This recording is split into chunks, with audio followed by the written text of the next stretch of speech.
My name is Todd. A little bit about myself. I want to just give you a couple of minutes on my background. So currently, I am the co-founder and CEO of AdHawk. Our offices are actually on 10th Avenue and 17th Street. What we do is we built an algorithm to help people advertise across Facebook and Google. Before that, I was on the accelerated growth team at Google. That's within the Adwords team at Google, and basically our job was to help specifically startups grow with AdWords. During my time at Google, some of the companies I worked with were FanDuel, Hintwater, ClassPass, all New York-based companies, and it was our job at Google to help them understand how to use Google Analytics and Google AdWords to scale their business. A little bit about my journey to where we're at today, just so you can get the full idea. So left Google in 2015. I actually started Google in Ann Arbor. After graduating school in 2013, Google offered me a job in Ann Arbor, Michigan, or in California. But my whole family was here, so I decided I would go to Ann Arbor, Michigan. Very soon realized I wanted to go out to California, better weather, more startups, bigger office. So went out to California, was there for a year, then left, like I said, in 2015 to join Techstars. We actually joined the Techstars Accelerator based in Boulder, which is their headquarters. For those of you that don't know Techstars, it's a startup accelerator. If you've ever seen Silicon Valley, the TV show on HBO, it's sort of similar, I guess. Not as crazy, though. Not as crazy, but it was fun. And after Techstars, moved to New York, obviously, like I said, to start AdHawk. To date, we've raised $4.6 million in 2 different funding rounds. Throughout this presentation, I'm happy to answer questions. At the end, I'm happy to answer questions. But one thing that's unique about us, we joined Techstars with 2 people, no product, no traction, no revenue, and no engineers. So we were probably the earliest company ever to join. I'm sure someone will disagree with me, but we didn't even have engineers to build a product. So I've gotten a lot of questions about how do you as business people start a company, especially a tech company, and get into Techstars. Happy to talk about that later. But against all odds, I'm standing right here. And to date, we have 31 full-time employees. So here are some of the things I'm going to go over. I wanted to use this as a guide. However, there's a lot of things that we learned and some things that we personally experimented with, which I'm going to try to go through. I tried giving real-life examples with our real analytics and experiments we actually ran to help us grow. And then I'll come up with some other strategies that we've seen some of our customers grow in terms of getting new users. So first, we're going to talk about manufacturing demand. Okay, so manufacturing demand is vital. Like most people, they want to go create a company. You're probably broke. You probably don't really know where the company's going to be in 2, 3, 4, 5 years. You just know that you're really passionate about something, and that something is going to turn into something bigger at some point. And that's really where we were from day one.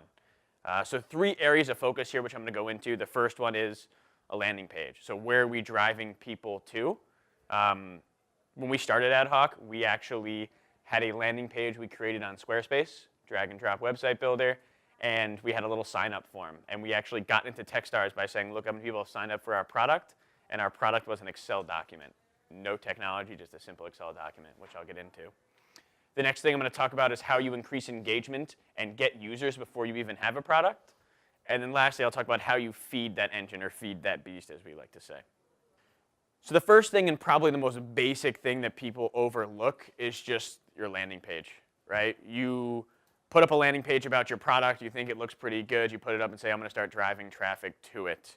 The issue is validating, why did you choose the background color? Why did you choose the button color? Why did you say it like this instead of you could have said it like that? And there's all these different types of experiments that you can run, but you don't know where to start, you don't know what to look at, or you don't even know what to experiment with.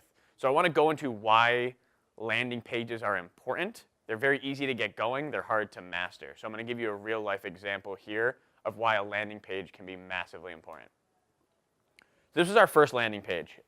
We built this in right when we left Google. You can see there's a green background color. It doesn't look the prettiest at the time. I thought it looked pretty good, though. We chose the red button No idea why, just it looked good on the page. It kind of looks like Christmas. There was really no rhyme or reason for anything here. Nothing was experimented with. So what we did is we went online and looked for software that could help us do this. So some of the softwares that we used, the first one was Optimizely. Really good tool. If you are going to build a landing page, allows you to A/B test anything on your site. If you want to test a red, green, blue color and a button and a orange background, it'll just do those permutations for you and show them to customers based on a certain percentage that you choose, and then we'll tell you the results. So you don't have to, yep. How long does it take feedback to get to you? It depends on how many customers you have coming to your site, right? Do you have 100,000 people hitting your site every day, or do you have 5 people hitting your site every day? So you don't want to make a decision on just like 20 people coming to your site, and you saw that these 5 people with the red button clicked on it more. So I'd recommend getting a statistically significant amount of traffic, but in terms of time, it really depends. The feedback is live, so it'll tell you people with the blue background stayed on the site for 45 seconds, but with the red background stayed on the site for 20 seconds. Or this button was clicked 20 times when it was blue, but only 10 times when it was red. So it'll give you that data in real time, but you got to decide when it's statistically significant for you or not. Okay, so the next tool that we used was Hotjar. Hotjar allows you basically to watch people on your site. It'll allow you to see where people put their mouse. So it'll have kind of a heat map for your mouse. It'll have a heat map based on where people spend the most time. That'll just allow you to know where to focus. So if people are scrolling down to the bottom of your page, focus a lot there. If people are only looking on top, focus a lot on top. So used Hotjar. Lastly, we use SumoMe. SumoMe allows you to embed forms on your site. So if you've ever been on a website and a pop-up comes up and it's like, subscribe to my blog or download my newsletter, that's SumoMe. So these are the 3 tools along with Google Analytics that we use to make some tests and some experiments. And here are some of the experiments we did. So the first thing we tested was button color. We wanted to see if we just quickly changed button color, would we see a difference in traffic? You can see we saw a difference in terms of conversion rates. The next thing we did was we changed the picture of the app, which wasn't even an app. It was a screenshot of a mock-up that we built. So we changed that a couple of times around. We changed the background color on the website. We changed the call to action from sign up to learn more to get a free consultation. We tried that a couple of different times. And then we just switched the messaging on the site. And we saw a bunch. If I had more screen real estate, I would show you more of these, but we had some dips as well in terms of things that completely didn't work. And then we came to this. So this was our new website. Again, we didn't have a product. We had a nice website, but we had a product that looked, a website that looked really good. And why this was important was we saw our landing page conversion rate with the same traffic we were getting before, the same organic traffic, the same paid traffic, nothing changed in the traffic. The conversion rate went from 3.69% to 5.37%.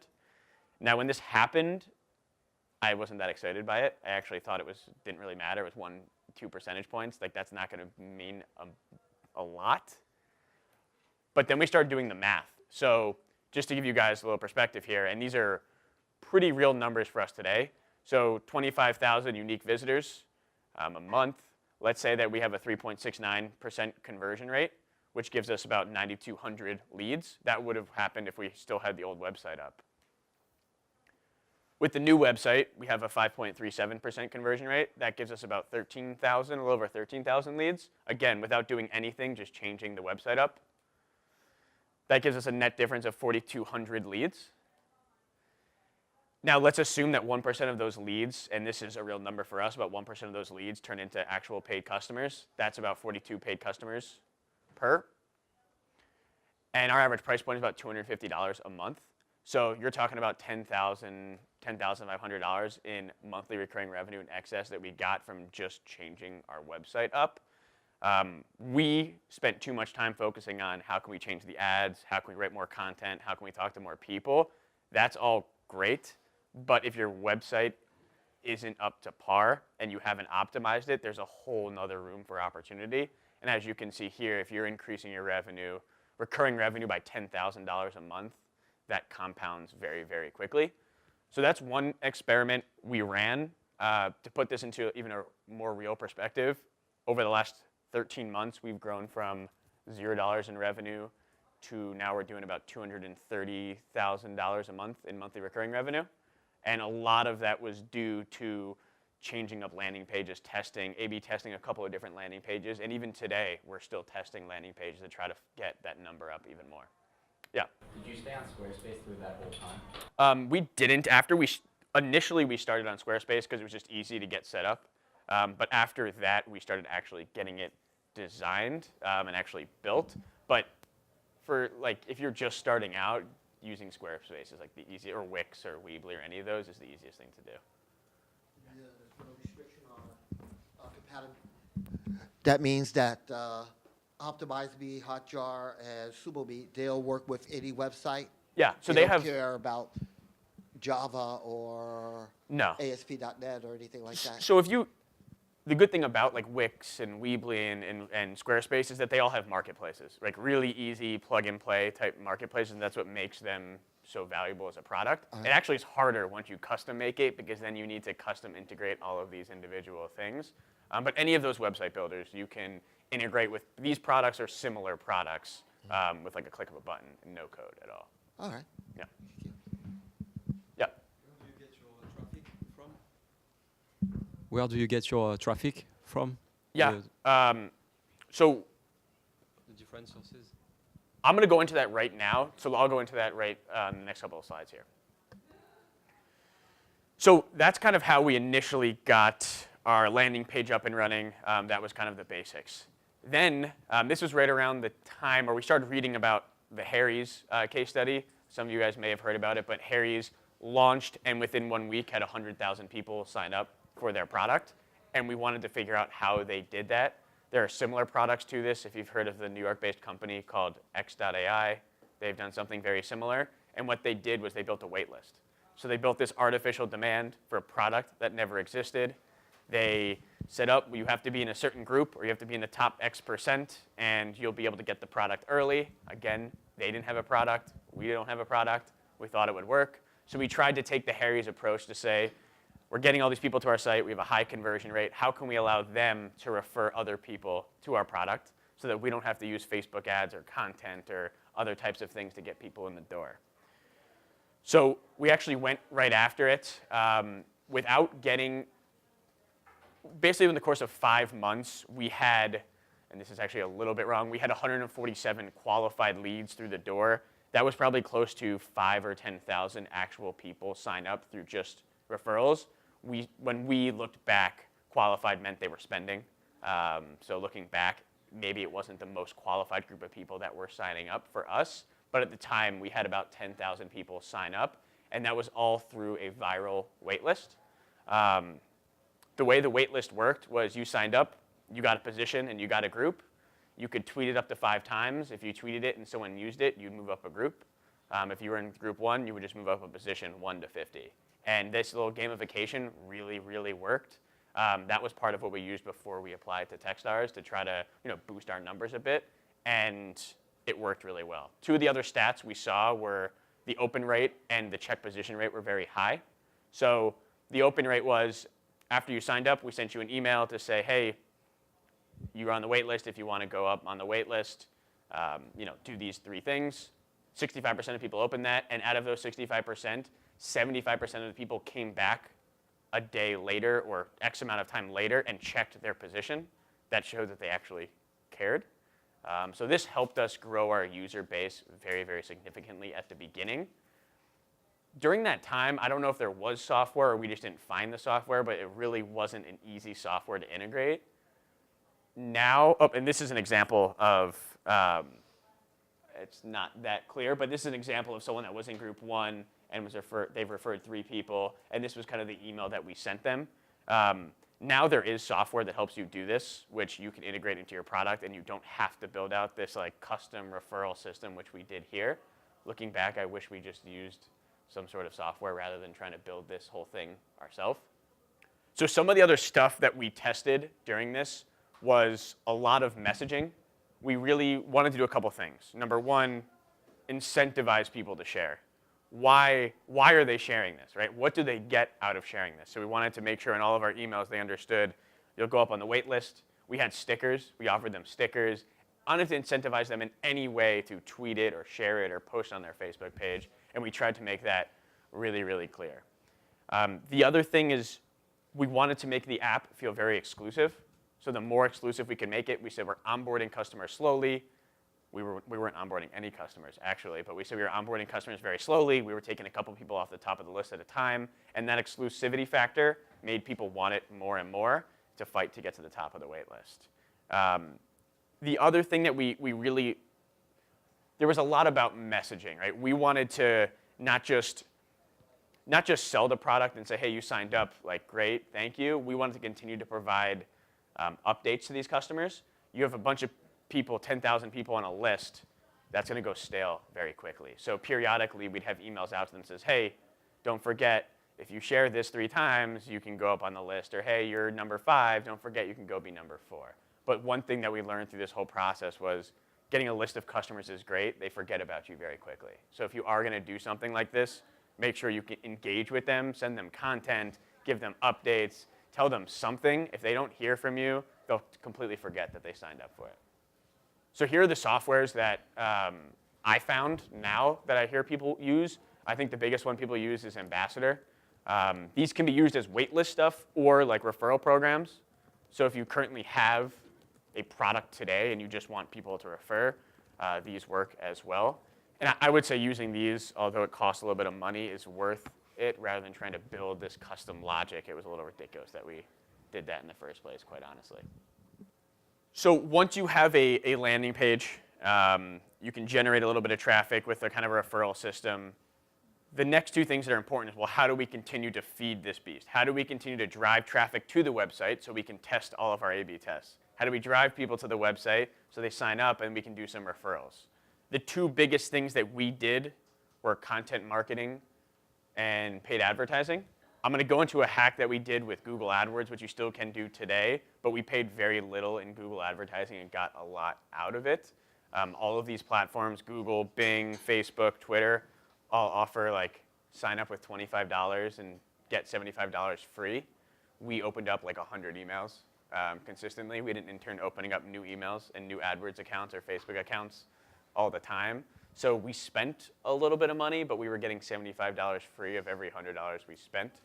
And that was a way that we were able to afford to do some paid traffic, which I'll get into in a second. So now I want to talk about content. We write a lot of content. If you go to our blog at our website, tryadhawk.com, you'll see we write content. We write a piece of content probably once or twice a week. It's one of those things that when you write it and you publish it, you probably won't see that much traction. But if you do the right steps, 6 or 7 or 8 months later, it'll have really good organic results. It'll get picked up in other blogs, or it'll get picked up in newsletters. And that's really when it comes in handy. You're not going to write something and tomorrow 1 million people are going to read it. It's just not really how it works. So the title of this slide is why most businesses suck at content marketing, and that's usually the reason why. People think you're going to post something and all of a sudden you're going to go viral, have 500,000 views on YouTube, and you're going to be famous overnight. That just generally isn't the case. It does happen once in a while, but not all the time. But on our team, we look at content in 3 ways. We look at it as own content, earned content, and kind of the new wave of experimental content. And I'll go into what each of these mean, and we've tried each of these, so I'll try to give an example of each of them. So own content. So own content is basically content that you host on your own blog. So content that is exclusive to you. You're not writing it somewhere else. You're not doing a guest post anywhere. It's on your blog. The big thing about writing is what should I write? What should I write about? What we did is we used tools like SpyFu is one of them. So SpyFu allows you to see kind of where you show up organically, and if I do want to show up organically, which keywords are good to show up for in my space, and then we wrote content about those keywords. Other tools that we tried to utilize for this were BuzzSumo. Like I said at the beginning, BuzzSumo is we use it as a pop-up where we said, hey, you're reading our content, don't forget to subscribe to our blog, or don't forget to subscribe to our YouTube channel. And then the other thing we used was the Adwords keyword tool. That just tells us how many monthly searches each keyword had. So we saw that there were a lot of searches for an Adwords ebook. We saw that in SpyFu. We saw that in the Adwords keyword tool. So we actually built an AdWords ebook because of that, because we thought there was a big opportunity there. In terms of writing content on your own blog, SEO is obviously very important. I probably get asked once a day, how could I increase my SEO? And the honest answer is it's a big black box, and there's some things that you can do, but like for me to magically get you number one is quite difficult. But there are some good tools. Most blogs are hosted on WordPress. A really good WordPress plugin for SEO is a tool called Yoast. We've been using that for over a year, and it's been working pretty well for us. And probably the biggest thing for our own content was how are we going to get people to read it? And the thing we talk about in the office all the time is ego trapping. So what we'll do is we'll write a post about, recently wrote a post about the 5 best PPC people to follow, or the 5 best marketers to follow on Twitter. And what we'll do is we'll write about these 5 people, we'll talk about how smart they are, we'll talk about how great they are, and then we'll send them an email. We'll find their email, we'll send them an email, or we'll tweet at them and say, hey, you made our list of the top 5 people, you're number 1, congrats, you're awesome. And that pads their ego a little bit, they're so excited. Everyone, you'd be surprised, people don't worry about how small you are or how big you think they are. They love knowing that they are on a list or that they're important. And we're all about padding that ego. Getting one of them to retweet it, getting one of them to email it out to their friends is what we do often. Another thing we'll do is like in our long form pieces of content, we'll quote someone and we'll then email that person and be like, hey, we really love this quote you had. Is it okay if we quote you? Like, you're an expert in this space. And now that person will generally share the article once we tweet it out or put it on Facebook or something. So we're big advocates of ego trapping. You can do that in a lot of different ways, but build your network on top of someone else's network by making them feel really good about themselves. So here's the ebook I talked about. So we saw a ton of traffic, a ton of searches for an AdWords ebook, and when we searched for AdWords ebooks, there really weren't many good ebooks, so we decided to build our own. This was part of the ebook. This was actually the glossary. We split them out. And what we did with our content was we started gating it. So this, you could download it, but in order to download it, a BuzzSumo pop-up came up, and you had to give us your email. So we took our basically top 5 pieces of content, and gated them all, and wanted to see if we made people give us their email, would they give us their email? And our email list shot through the roof by doing stuff like this. So another good thing with content is there is definitely some content you want to give away for free. You can also gate the content. Our AdWords ebook wasn't gated, but we took the glossary out and gated that specifically. So if you write a big piece of content, you can use that in many ways, whether give it away for free, take a piece of it and gate it, whatever you like. But that's one example of what we've used. Another example, again, a little hard to see here, but writing content is really good for sales emails. When we're giving an email, we can in there say, hey, if you are interested, we know you're an e-commerce company, you should check out our e-commerce tips for Google Shopping. No worries if not, hope everything's well, right? So we can provide value to the people that you're emailing, whether that's sales or customer support. Again, what I'm trying to get at here is writing a piece of content can be used in many, many different ways, whether you take it out and write an ebook, whether you use it for sales, whether you just have it on your own blog, whether you use ego trapping. You can do it. Content is around forever, and you can cut it and slice it any way that you want. Another thing that we did was we started a newsletter. I don't think I've ever subscribed to a newsletter, but people do. We had the ability for customers to opt into our newsletter, and nobody was opting in. As you see here, I say we screwed up. That was because only 6% of that whole wait list, that massive wait list we had, only 6% of them subscribed to our blog, and we didn't know why. And the reason we wanted them to subscribe, so we can engage with them. Every week, send our top 5 articles that we thought they would enjoy, their top 10 articles. Yeah. Where are you right now? At this stage, right? Where are you right now? Do you have a product? Do you have nothing yet, right? We are getting ready to launch our product when we launched our first newsletter. Really not even a product yet. Right? Yeah, because we knew that if these people stayed on the wait list, people sign up for things all the time and forget. Right. So we needed a way to engage, an easy way to engage the newsletter, because if we can do a digital marketing newsletter, we don't have to produce any of the content. We can just take other people's content, go on search engine land, take the top 3 posts, go on TechCrunch, take the top 3 posts, and just curate that. Exactly. So it was little work, but it was a way for us to engage people. So we wanted to increase this test. So we tried to figure out what can we do. So this was actually our sign-up page here on the left. And what we did was we added this little, you can see it, this little checkbox.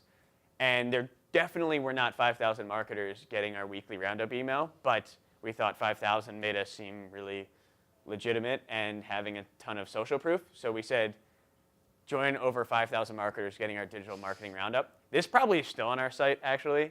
We do have over 5,000 people now.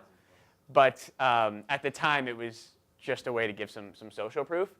And before this, the only way to do it was to go to a blog post, like really small somewhere, like add in your email. Once we added it to our actual sign-up page, our newsletter went through the roof. We never in a million years thought people would opt into actually doing this, but people did. And that one small experiment completely changed the activity of people on our wait list.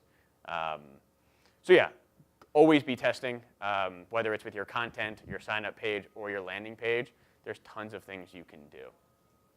You can see here what the results were. So today, in just new blog subscribers, we have about 8,500.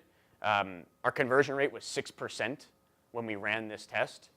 After we ran that test, the conversion rate was just under 50% of people actually opted in. That number is a massive difference. And not only that, these people are now engaging, so we're not losing them and they're not falling off. And that was just one test that really worked extremely well for us. Whether you want to do a newsletter or just product updates, or I know people that do vlogs, like video blogs, there's really any type of content you can do there, but definitely keep engaged with that newsletter. So the next thing is earned content. This is probably once we start having a product is when we start getting into earned content a little bit more. Earned content is basically content you put on other people's sites. So we wanted to get our name out there. We wanted to help our SEO. We wanted to basically build on top of other people's audiences. And that's how we look at earned content. Today, I write for Forbes, Search Engine Land, written for Time, and one other one. And you write a really compelling piece. In your profile, you link back to AdHawk. And maybe you link back to one of your blog posts that you wrote about before. All of a sudden, you have people coming from Forbes or Search Engine Land back to your site. You yourself are getting a little bit of notoriety in the space, which is good, gives you some validity in the space that you actually know what you're talking about. And SEO-wise, if you have a link on TechCrunch or Search Engine Land or Forbes, that works really, really well for your SEO. The other thing that we did was, you can see kind of my co-founder here, he would just tweet at people to try to get a guest post. So he tweeted at SEMrush. I think someone, I'm not even sure who that is, followed him, and he decided I'm going to tweet back, and I see you work at SEMrush. Let us get a guest post, please. And we started getting guest posts. So our first guest post was on Unbounce. The way we got this was they had a submission field, and I think 2 or 3 people on our team submitted this same post. We finally got one in. It was about how an ex-Google employee gets the most out of AdWords from an account manager. It was one of their highest rated posts for that month. You can see the type of virality. We had just under 600 tweets. This was in August 27, 2015. We still get leads from this today. If you type in the footer of this, Dan says he was one of the founders of the accelerated growth team at Google because he was there with me. If you type in the accelerated growth team at Google, this is one of the first things to pop up. And that team has grown from 1 team to like 20 or 30 teams nationwide. And customers are typing that in to look for what does this team mean at Google that's trying to talk to me. And all of a sudden we come up number 1. Something we never expected, that in Dan's little profile, it mentioned accelerated growth, but now we get leads from this post all the time. And this was 2 years ago. That's the great thing about content. It's evergreen. It's always going to be there. You can reuse it. We can chop this up and put it into a downloadable, or we can still get leads from it today. You can see here that they also shared it on their social. So that helped us get more social followers and just continue to push our content. So you can see here and there, SEMrush posted our content with them. We got to post it as well. And if you look, Accelerated Growth Team Google, first thing up there. Again, something we didn't necessarily plan for, but knew that attaching ourselves to these bigger companies would help us in terms of SEO and leads down the road. last thing I'll say before I go into kind of some new content is there are tons of publications in your industry. They want people to write guest posts, right? Like we have a blog and we love when people reach out to us because we don't have to then write it. You're producing content for us. It's helpful. If we have to throw you a link back to your site, that's fine. So just do some research to figure out which journals are important to you. They all want content to be written. You just have to frame yourself in a way that you're an expert, you have an interesting piece that you can write for them, and it should work out in both favors. So the last piece of content is just new wave content. We've tried a lot of this, some being successful and some not. But this is more like the podcasting, the Facebook Live, the YouTube live streams, Snapchat. Where we've seen success is two ways. Number one, podcasts. We did a lot of podcasts over the past year. I think it worked because we ego trap people. We would email someone really high up at a company. We'd say, we love your company, we love what you do. Would you want to come on our podcast and talk about how you grew your company to 200 people? Or how you sold your first company?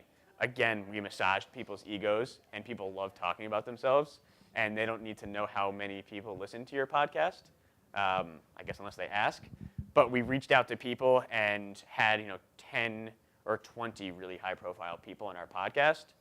Those people then shared the podcast that they talked about how cool they were, and we're then sitting on top of all of their following. So that worked out well for us. We still have the podcast on iTunes, and we still get people download it and sign up from listening to it without more work today. The other thing that we've done is Facebook Live or YouTube Live. In our industry in particular, people have questions, so we hold like an hour office hours, and we just turn it on, and if someone comes on to ask questions, we'll be there. The good thing about that is it's all recorded, so if it's a really engaging questions and answers, you can download it and use that as gated content, or you can use that in advertisement, or really however you want. And there's a whole bunch of things like this, whether you look at Reddit or other types of content. There's a whole bunch of new things now that you can try. This is just some of the stuff that we tried that was off the beaten path. We distributed a lot of this on websites like Growth Hackers, Reddit, Quora, and LinkedIn. Those were probably our big wins. I would say Reddit, we still today get a ton of traffic from. All of these communities hate when people just like say, hey, read my post, right? That's spammy, and generally you get downvoted, or people don't tend to read it, or you get a bad reaction. So what we do on all these sites are like forum sites, is if someone has a question, we will write a piece of content, or we'll have a piece of content that has that answer, and we'll instead write like a paragraph or two about the answer and say, hey, if you really want to learn more, here's a little link. So try to provide value, not just read my piece, this is interesting. So we try to answer questions with our content rather than post our content and have people ask us questions.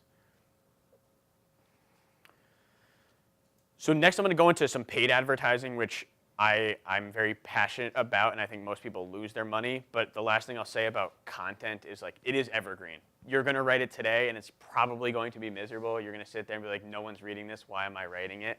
It will help you out in the long run. You just have to get it in front of the right people, number one, and put in the time up front. Like I said, that unbounce post today, 2 years later, gets us a ridiculous amount of leads, and that was written 2 years ago. So the last thing I'm going to talk about is how to hack AdWords without wasting money. This is something I've seen for the last couple of years, and I think everyone here, no matter how big or small your business is, you can make AdWords or Facebook ads work for you. It's just a matter of efficiency and a matter of actually knowing the platform. So I'm going to go into some things on how to use AdWords here. It is pretty complicated of a platform, so if you have questions, please feel free to ask. So the first thing is Google gives away free money. Like I said at the beginning, if you spend $25 on a new account, they'll give you 100. I think it went down to 75 now. We opened up like 100 AdWords accounts and 100 emails so that we could save that money and just continue to do that. We had an intern, a free intern, do that. So that worked out really well for us. Bing offers the same thing. Facebook offers the same thing. So if you're thinking about getting started, make sure you utilize something like this type of program. Are they okay with it? Yeah, I mean, they want new customers to sign up. Same customer 100 times? Yeah, they're not that okay with that, but they Catch you, will they do anything? no. There's nothing really. Listen, them giving you $75, the amount of times they do it, it actually gets people to sign up and be a customer. They've done some things like you'd have to create a new email every time, and there's not everyone here is willing to create a new email and create 100 Gmails. And another hard part about it, honestly, was when you create a Gmail, you need a phone number, and only one phone number can be attached to like 5 Gmails, so we had to get some of our friends' phone numbers, and they put some things on it, but they don't really care. AdWords is free to them, right? They don't pay for it. I wouldn't tell them you're doing it, but you're not going to get in trouble from them. I mean, but won't they notice it when you try using $100 from this account and $100 from that account? No. You pay for a bill? But if you're a customer, you could go from this agency to that agency to that agency and be in 20 different accounts in a matter of a month. So they don't care. I'll take that back. They probably care, but they're not going to do anything about it for, $25. So the way I look at AdWords is very similar to a beer funnel. The reason for that for startups is if you look at the typical funnel, it just goes like top to bottom, and that's just not the case. I can tell you most of our customers come to our website, leave our website, come to our website, leave our website, and then sign up. They don't just come to our website and sign up, which is why at AdHawk we talk about the beer funnel rather than the straight funnel. So what I'm going to go through here is like how you make people aware on top. You can do that with Gmail ads and display ads, which are really interesting. Then once people leave, how do you bring them back? So 1% of people will sign up, but how do you bring the people back that left? So I'll talk about some remarketing techniques. And then how do you seal the deal? So once they come back, how do you then get them to fully sign up? So the first thing I just want to quickly go through is display. This is top of the funnel. This is getting people to your website as cheap as possible. Google Display is basically a network of 2 million websites. It reaches about 90% of the internet. The way it works is Google has this product called AdSense. You can be a website from a soccer blog to a cooking blog all the way to CNN, and they all use this product called AdSense. And what they do is they have AdSense on their website. Google says, we're going to show ads on your site. We're going to traffic the ads to your site, but we'll give you a % of the revenue. So for these companies, it works out well. And for the advertisers, we can now show our ads on all these other websites that Google has their code on. Display ads are usually image-based. So if you've seen image ads on the side of a website or in between text, that's generally 90% of the time, let's say, from Google. These clicks are less expensive than Google search clicks. Reason being, you're not on this website saying, show me an ad about blenders or show me an ad about golf clubs. You're just there, and for some reason, they think you're interested in it. So these clicks are less expensive. I'm going to go into how it works next and how you can use it, but some things to keep in mind that I see people mess up on all the time when they are creating a display campaign. So if you have a display campaign or you have run one before and it didn't work, this is probably why.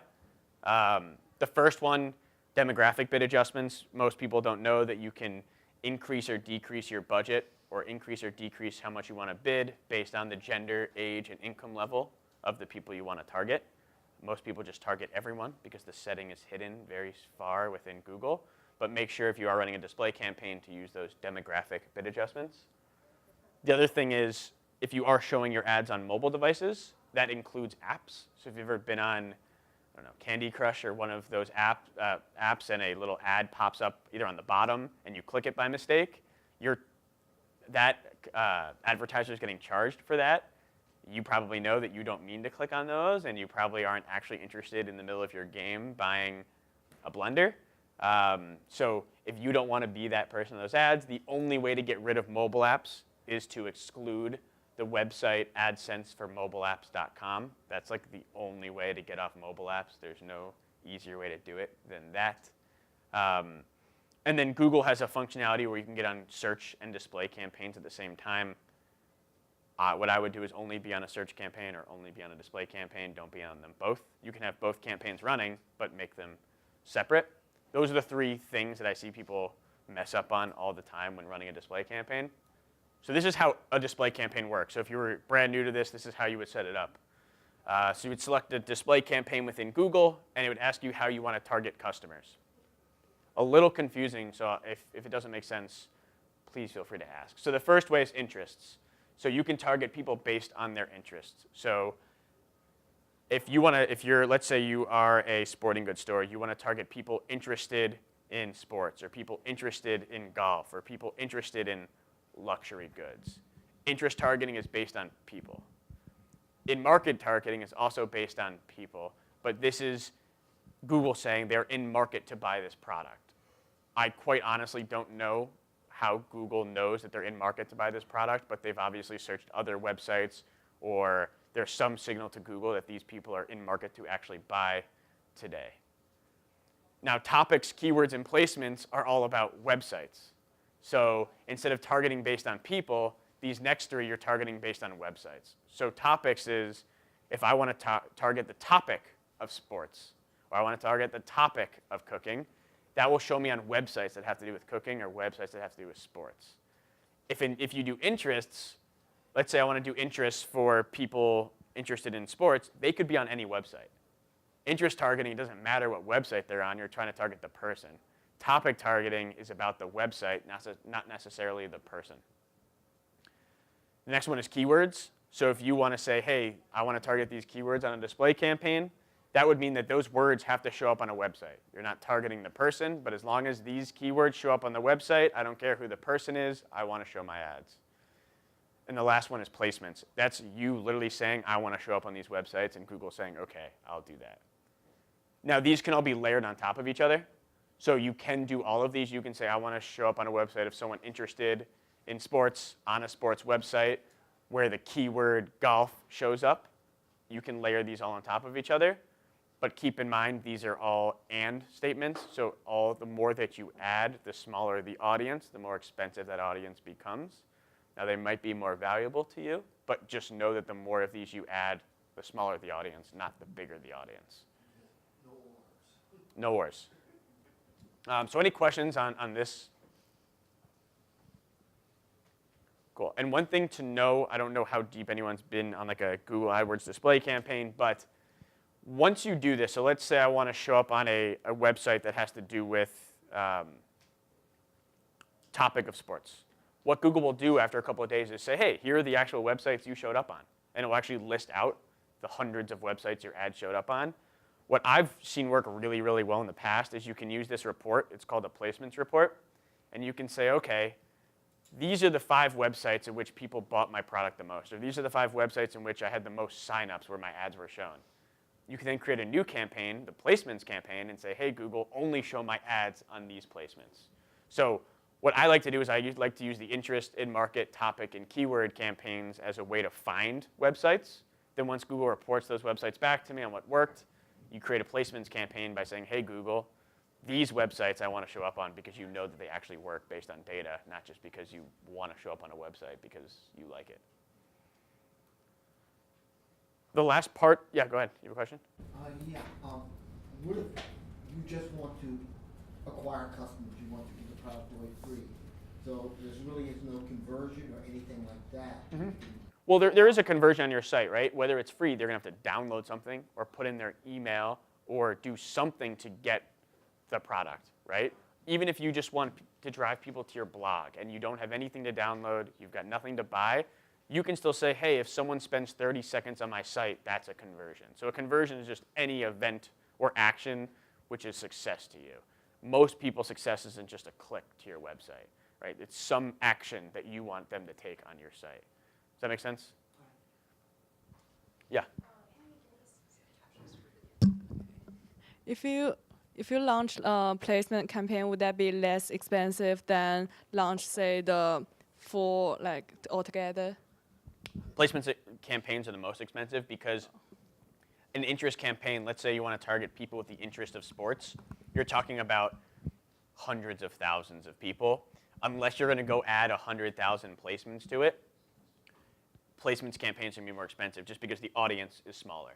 Right? If you add 5 websites to a placements campaign and you say, hey, Google, only show on these 5 websites, there might only be 1,000 or 100,000 impressions a day. if you say, hey, Google, show it the interest of sports, there's probably 100 million impressions a day. So the competition isn't as strong with interest in a market as it is with placements. Does that make sense? But the overall cost will be the same, or? So the way AdWords works, right, is a cost per click. So you're charged per click, and it's an auction. So based on what someone else is willing to pay. So if there's less impressions, it's going to be more competitive. So what I would do, I would only do placements if you really, really know that these websites are worth so much to you that you really want to make sure you show on them. And if you do it, I would just add as many as you can, not like 2, because you're going to compete with, if you only want to show on CNN, you only want to show on the Wall Street Journal, you could imagine how many other people are also bidding on that you could do it, but it's going to be expensive. So with display campaigns, here are the different types of image ad sizes. We get this question a lot in terms of like, what sizes do I have to make my ads? So here are the different image ad sizes for Google. What I would recommend, I see a lot of people like try to make their own ads or use a Google ad builder. You can spend $5 and go on a website like Upwork or Fiverr or any of those other kind of like freelancer websites, and you can get someone to make you a really good image ads for like $5 or $10. If you're going to be spending money on advertising, especially image and display advertising, you might as well spend $5 or $10 up front to actually have good assets to use. It's no different than a good landing page. Not having good images, you could build the best AdWords account ever. It'll never work for you. So make sure you put a little bit of time into that. And yeah, I mean, that's your assets. So make sure you put some upfront work there. Now, probably my favorite thing we did as a very bootstrap startup were Gmail ads. This is probably my favorite thing with inside of Google today and one of the cheapest ways to get traffic to your website. And this is very new, so most people don't use it, which means there's not much competition, so it's cheap. So with Gmail ads, you can actually target, it's a great way to target competitors. So if you are a sports authority or you are a sporting store and you want to target all of your competitors, this is the best way to do it if you don't want to spend that much money. The way Gmail ads work is you can see the text ad up top. When you click on that text ad, it opens up an image ad. And the way it works is you would build a display campaign like I just talked about.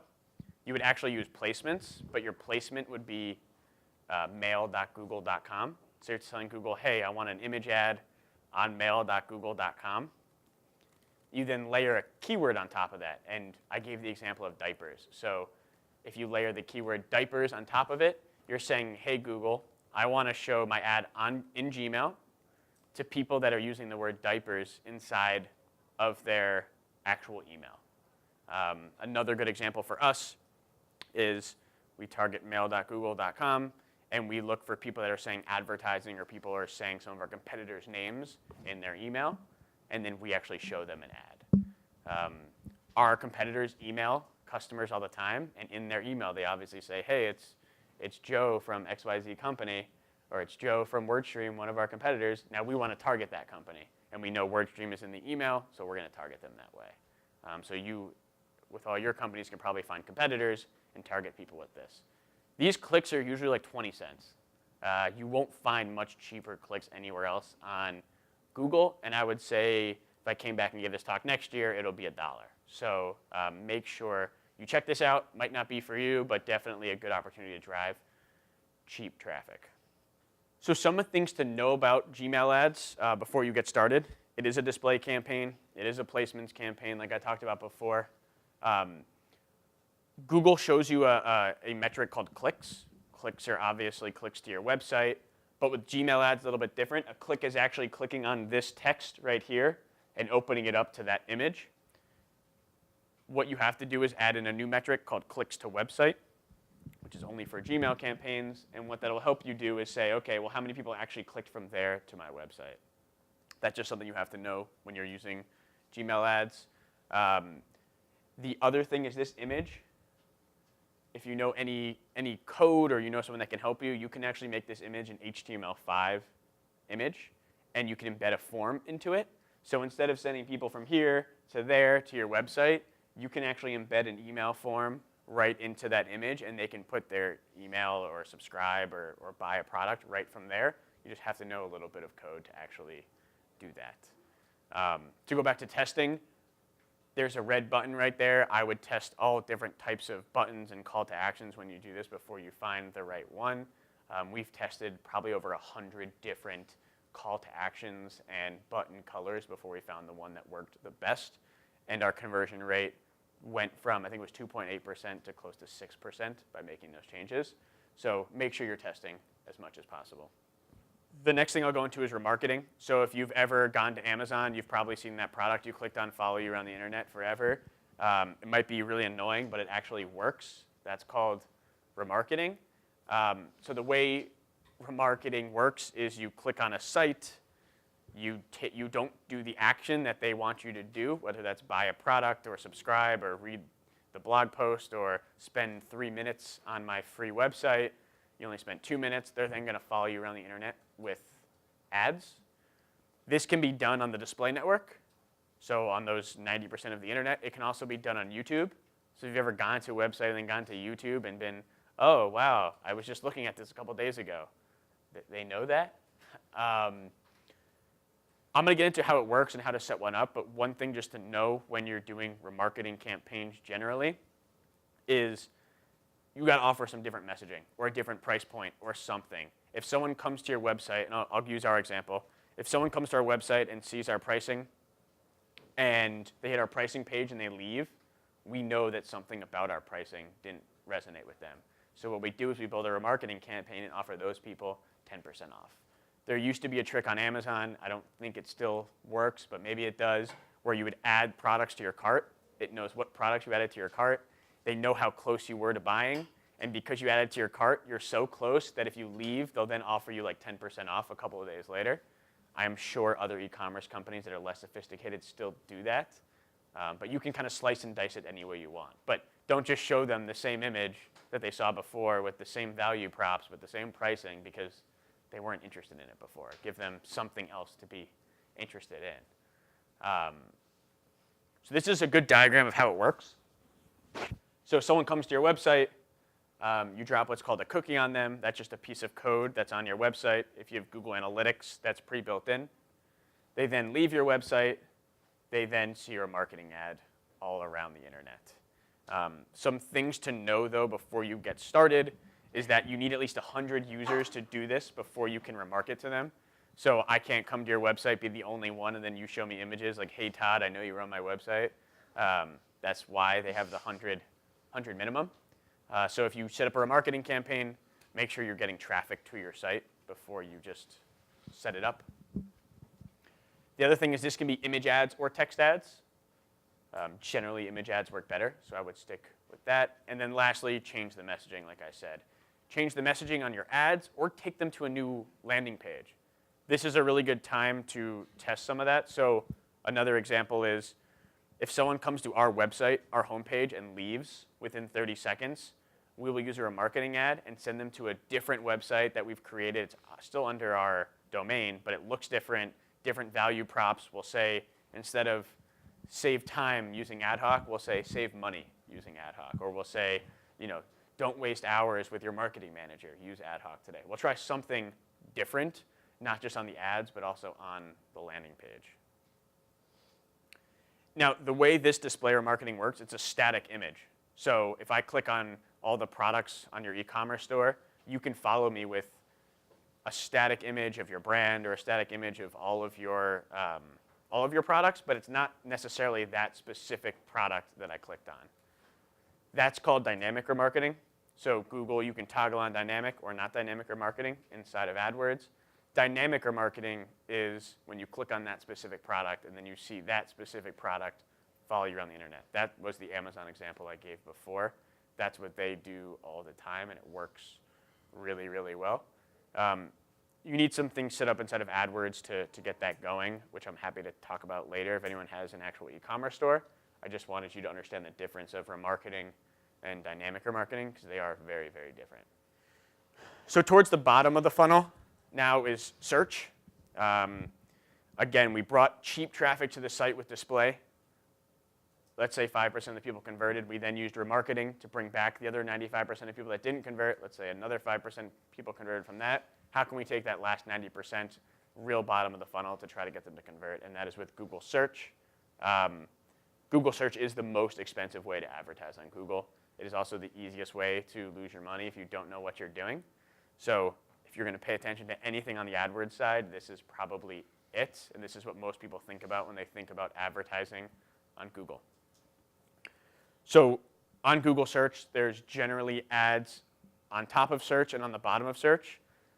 Last time, I think it could be up to 8 ads. So that could be 4 on top and 4 on the bottom, or 5 on top and 3 on the bottom, or 6 on top and 2 on the bottom. It changes based on each search, based on what Google, how they think the revenue is going to work out.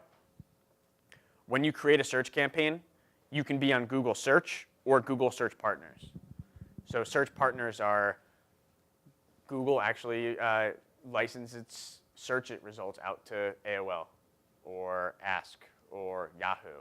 So make sure when you're setting it up, it's going to say, do you want to show on search? And do you want to show on search partners? Search partners is up to you. Just know that that's not actually Google, but it's the same idea, just on other websites that they give their results out to.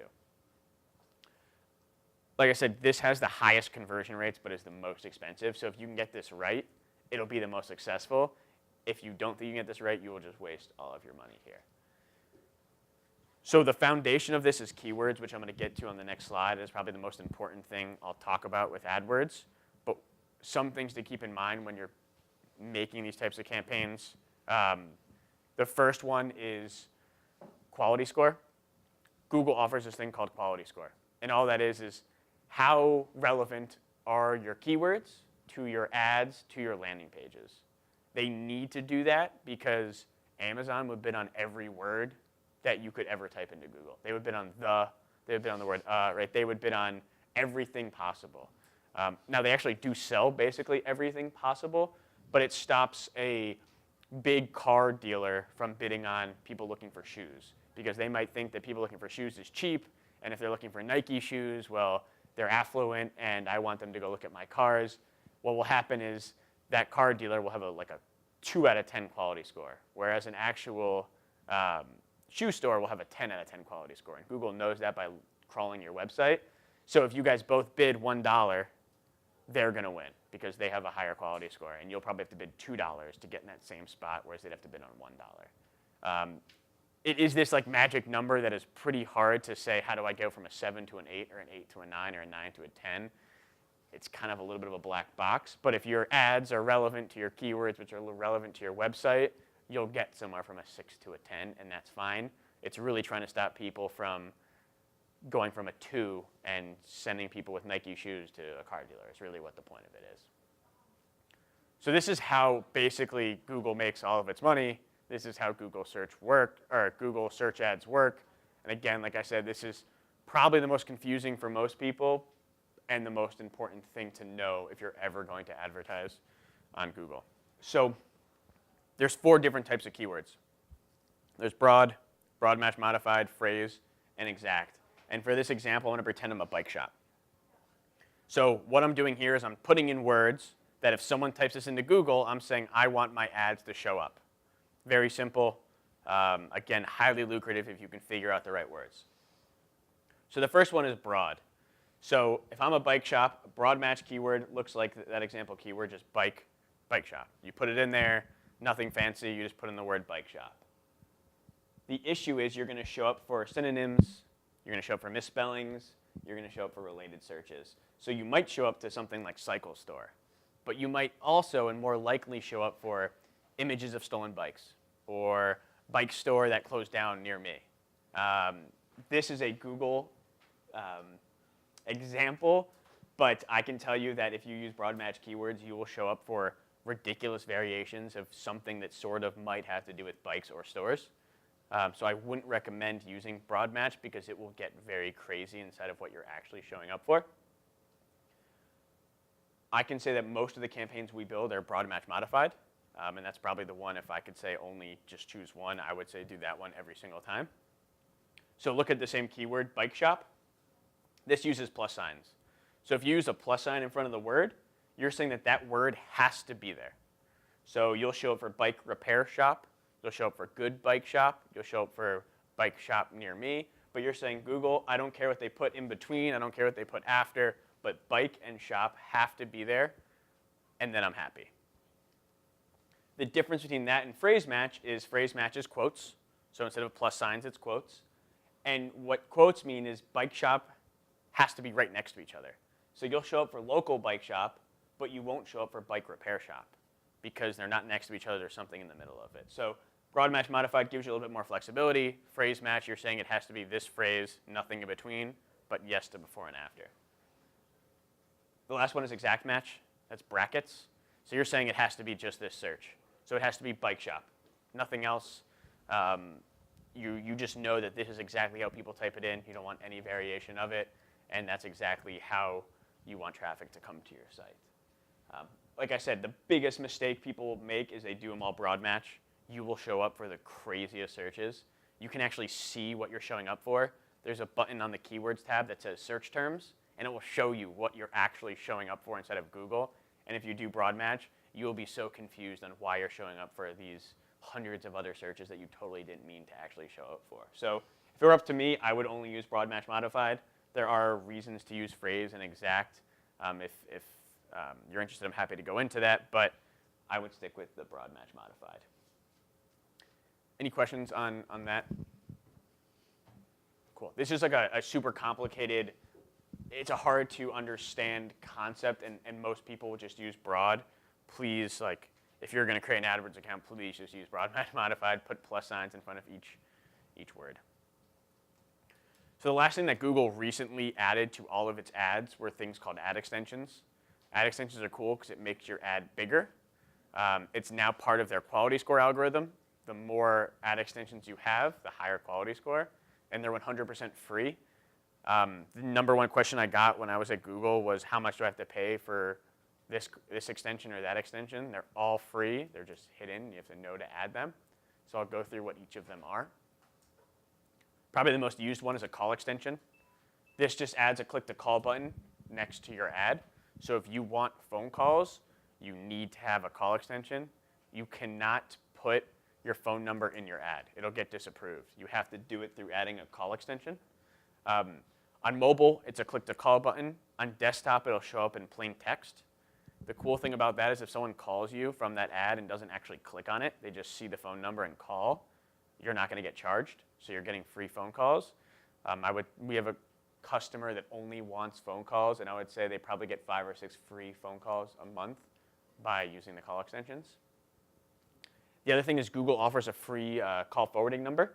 This used to cost $1, and a lot of people still think it costs $1. It doesn't.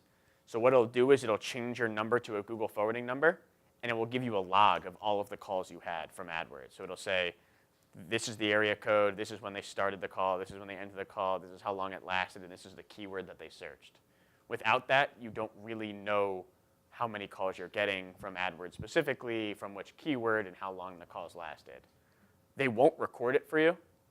Google isn't in that business, but there are softwares, probably the biggest one being CallRail, that'll give you for, I don't know, $20 a month, give you a phone number that you can track, and then it records all the calls. And you can go into CallRail and just check that phone number and listen to any of the calls if you want to know the quality of the call, not just how long it was.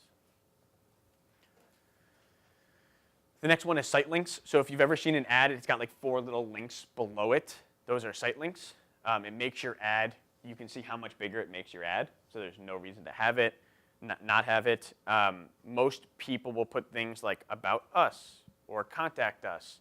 I can tell you for us, we have an ad that says, digital advertising software. And below it, we have about us. And it'll be a description about we came from Google or our location. And if they're searching in New York, we put that up so they can see that our location is right in New York. It's other things, give people other ways to go places on your site. Site links make your ad bigger, really should be used. The other one is structured snippets. So you can show all the services you offer, or all the styles you offer, or all the courses you offer. And it's just another line of text that they allow you to have. You can see in this working? You can see right here, this is a callout, a structured snippet extension, and these are site link extensions. So without this, your ad would be half the size, and all of a sudden your ad is double the size, takes up more real estate. You'll probably get more clicks and more quality clicks. And they don't care how many snippets you add. Nope. So the last two are location extensions and callout extensions. If you're a brick and mortar store, obviously you want location extensions. You do this by creating a Google My Business account and just linking the Google My Business account to AdWords. Your location will only show up if the customer was within, it's either 30 or 50 miles of your radius. So you don't have to worry about adding it and thinking that someone in California is then going to see your location and not be relevant. It'll only show when it's local. The last one is call out. So call out extensions are these things right here that have these little dots in between them. You generally will just say, highlight certain things like 24/7 support, or family owned and operated, or in business since 1958. And you can see this ad right here has call out extensions. It's got site link extensions. It's using something called the promotion extension. And if they didn't use this, it would only be this big. And all of a sudden, their ads are double the size. Again, these are free. They help you with your quality score. They make your ad bigger. All good things to help you kind of drive more traffic and acquire more customers. The last thing I'll talk about, and then I'll take some questions, because I know I went through this pretty quick, is Google Shopping. I don't know how many people here are thinking about creating an e-commerce store, but Google Shopping is, if you have an e-commerce store or you sell products online at all, Google Shopping is the #1 revenue generator for that, above text ads, above display ads. This is like by far the best. At a high level, kind of how it works is you create a feed, and your feed has a bunch of titles and descriptions. You then put that into something called the Google Merchant Center, and all a Google Merchant Center is it holds your feed. That's really all it does. If you do have an e-commerce website, Shopify, BigCommerce, and WooCommerce, the three big e-commerce platforms, actually have a plugin for this. So if you have an e-commerce store and you're on Shopify, you can go to the App Store and say, I want to download the Merchant Center app. Not only will it put your product, not only will it connect to Merchant Center, it'll create a feed for you. So it'll download all your product titles, all your product descriptions. It'll then put that into Merchant Center for you. Every time you update your Shopify website, it'll update your feed. So you don't have to worry about this product's out of stock. I updated my website. How do I update it in Google? Or I changed this price, or I changed this color. It'll automatically update for you. A lot easier than trying to do that yourself and maintain that. You'll then connect that to AdWords. And if you've ever typed in really anything that you can buy online, you've seen those shopping ads. They're like little images on top of your search. The good thing about that is the customer knows what your product looks like, how much it costs, before they actually clicked on it. Whereas the text ad, they have to click on it. They then have to go to your website. You already paid for that click. They then say, oh, this isn't actually what I was looking for. Or, oh, this is way too expensive. I didn't realize. Before the customer clicks, they know exactly what it looks like, exactly how much it costs, exactly the brand. So generally, you'll get more qualified traffic this way. If you're a service business, you can't use Google Shopping. There's a couple other limitations. I don't think alcohol you can do Google Shopping, but everything else you can. One interesting thing I saw recently, Vistaprint did something really interesting on Google Shopping I saw last week. Vistaprint has a service, which is custom mugs, right, or custom T-shirts, and they help you put your images together and do that. Well, that's not allowed on Google Shopping because you're not buying a product. You're buying, there's a service, and you have to go on there and sign up for the service, so you actually can't go on there. What they did was they actually started selling gift cards, and then you could buy the gift card and then use that gift card to then make then for the service. So then they started showing up for custom mugs and this stuff because they were selling a custom mug gift card, which was like quite ridiculous, but it works, and they still use it today. So there are some ways around it, but I can tell you, like, for us, software as a service, it's really hard for us to get on there. But some people can get through it. Did you have a question? Thank you. Can you use Google Shopping ads for subscription boxes? You can't. a lot of customers that we have, like we have a sock subscription company. What they did instead was they just literally picked one of their favorite designs of socks and said, we're just going to start selling this one sock, not because we think necessarily customers are going to buy it. They might, but because then we can have Google Shopping ads. And then that gets people to my website, and then they'll actually do the subscription. But you cannot do subscriptions as of today on Google. But they will evolve to that. Subscriptions are becoming such a big business now that I'm sure in the next 6 months something will come out for that. So I would look for a little bit of a way around that if you can, but technically no. So I left some resources here. In all honesty, we try to write as much as possible in terms of resources. If you ever tweeted us at AdHawk, like we'll get back to you on a digital advertising question very quickly. The other thing I'll say is if you ever run an AdWords account and you want like professional help, you could always call Google. Many people don't know that Google has a number you can call for AdWords. That number is 1-866, the number 2, and then Google. So 1-866, the number 2, and then Google. And as long as you have an AdWords account, it'll ask you for the ID of the AdWords account. Now they will route you to someone based on your spend. So if you're spending a lot of money, you'll probably get someone a little bit more knowledgeable. If you're spending not as much money, you might not get someone as knowledgeable. But no matter what, they can help you with basic questions or troubleshooting or why is my ad not running or help me save money. You can always call that number. They won't advertise it to you, but I'm telling you now that you can call 1-866-2-Google, and they're happy to answer for you. So that's kind of everything. I'm happy to answer questions about literally anything, whether it's this or something else. But yeah, I appreciate it. Yeah. Thank you. So you have some strategies, paid advertise strategies on Google and everything. But are you using Facebook too? And yeah. So I didn't talk about Facebook today, but we use Facebook a lot as well. I can just at a high level tell you what we've seen work well in Facebook. We actually spend most of our money on Facebook. Reason being is if you type in the word AdWords optimization software, that click is $30. So we're paying $30 every time someone clicks on that. Another example is if you on Google type in emergency flood insurance, that click is $200. That's going to cost that company $200 if you click on it, even if you're not interested.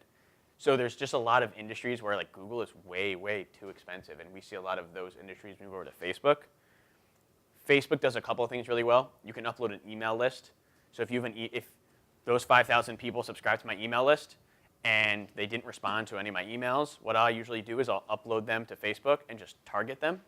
As long as they use that same email with their Facebook sign up, you can do that. The other thing that they do really well is a lookalike audience. So you can upload emails and say, find me similar emails. And it will find people similar based on that.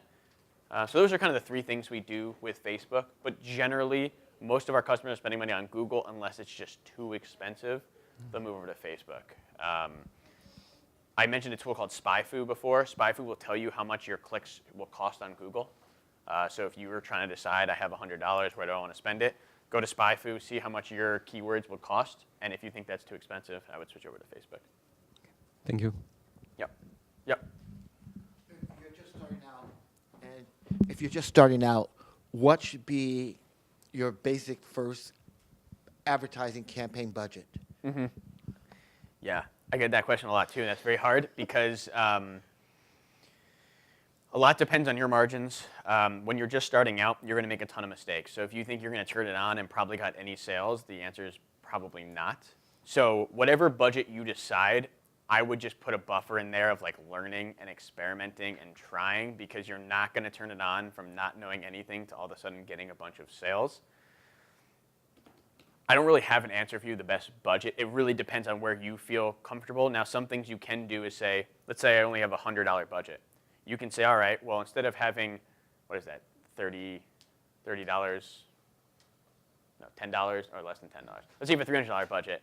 Instead of being $10 a day, you might say, well, don't show my ad on weekends. And all of a sudden, you can have a $15 a day budget. I don't know. What is do you have a business or a product yet? Yes, we have a product.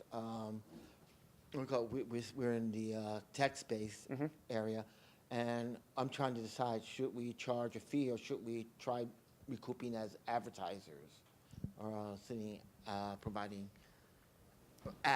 displaying ads to customers? Yeah. So for that type of example, what I would probably do is use display campaigns, right? Because it's a little bit cheaper.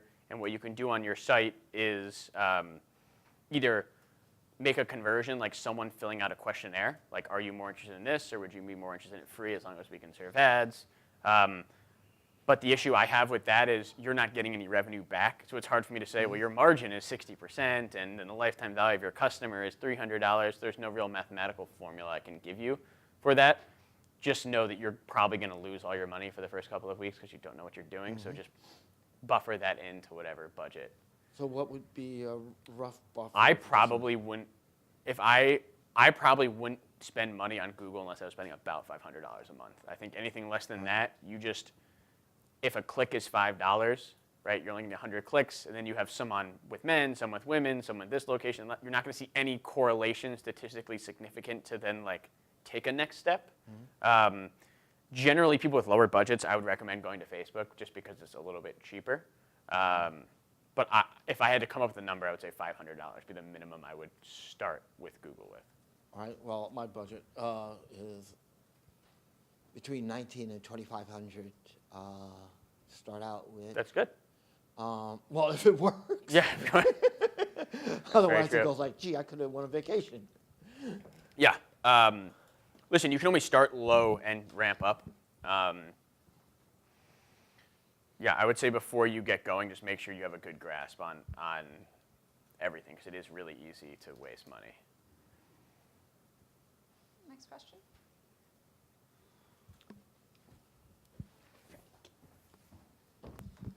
For Google search ads, is it worth it to bid on your own brand name, especially if you're already like, the top result?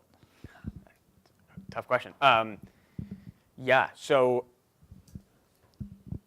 it really depends. What we see, it depends on how big your brand is. If you have a big brand, let's say you're not even that big. Let's just say you have a little bit of brand recognition. You're going to have your competitors bidding on you. So we have competitors bidding on our name all the time. So if you search AdHawk, you'll see like 3 of our competitors come up, and it will say like, alternative to AdHawk, blah, blah, blah, right? So in order to defend that, it makes sense to have your own brand ads. I brought up quality score before. You're going to get a 10 out of 10 quality score. They're going to get a 3 out of 10 quality score. For position 1, you're going to pay 10 cents a click, and they're going to pay $1 a click. So you're paying pennies on the dollar to play defense. So if you have to spend 10 cents a click to make sure that your competitors don't steal traffic from you, I would say do it. But if you're a small company, you search online, there's no ads for you, you're checking it out every so often, you don't need brand ads. On the counter argument, there's a lot of startups now where like they come up with your name, and your name is like spelled like really randomly. A lot of startups will be like .co or tryadhawk.com, and for a while if you put in AdHawk, you wouldn't find us, but if you put in tryadhawk, you'd find us. So in that case, our organic results weren't good enough that we wanted to have our own brand ads. But generally, I'd recommend if no one's bidding on you, you don't have to do it. But if you're big enough, people will be bidding on you. And we bid on competitors too, so I mean, we're part of the problem. Are there other questions? Yeah. For earned content, do you have to have a certain number of followers? Do you have to have a certain number of, I guess, pieces of content to really leverage? No, right? It's all about perceived value that they think they're going to get. I think no, there's not a certain amount that you have to do. Granted, the more you have, right, the better off you'll be. But we got that story in Unbounce with no followers. No one even knew who we were. But who else is going to write a piece about working with your account manager at Google other than an account manager at Google? So we had the background and the positioning to be able to do that. We were a domain expert, but no one knew who we were. So leverage that. You'd be surprised at how little research some people will do, and just based on your background, they're totally willing to let you write a piece. Do you have a question? I just had a question about Techstars. Sure. And I just wanted to maybe hear a little bit more about your experience and what you felt like was the biggest thing that you got out of it.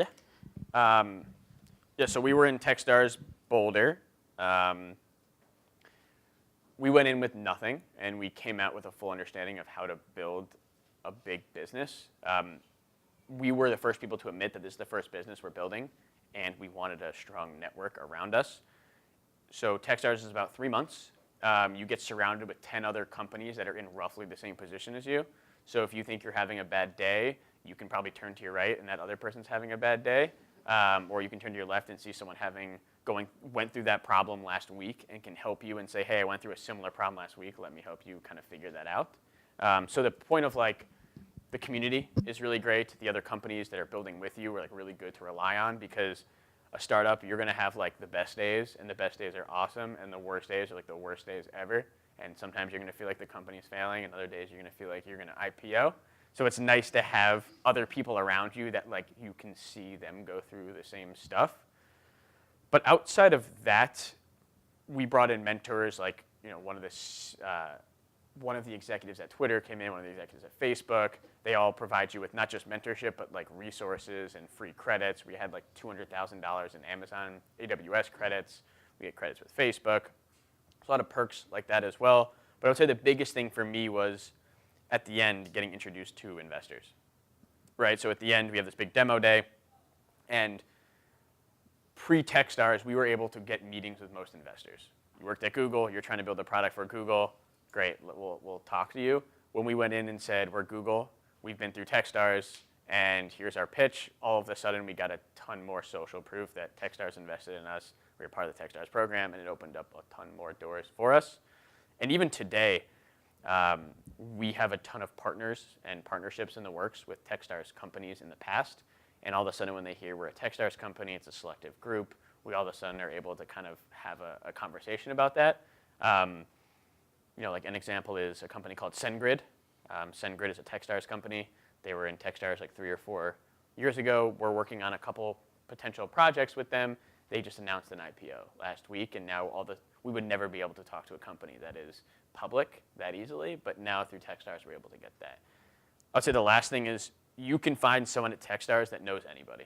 If you want to be introduced to literally anybody, you can find someone at Techstars that knows that person well and can email intro you to. So you give up 7% of your company to join Techstars, but it's like having a co-founder with unlimited connections to money and partnerships and resources. And in my opinion, that's a pretty good co-founder. So that was kind of my experience. Yeah. So I can leave my email or Twitter or whatever best way to communicate if you guys want it, and I'm happy to answer Techstars questions or customer acquisition questions or how to get a job at Google questions. However I can be helpful, I'm happy to help. Thank you so much, Todd. This Yeah. is a great session. That was good.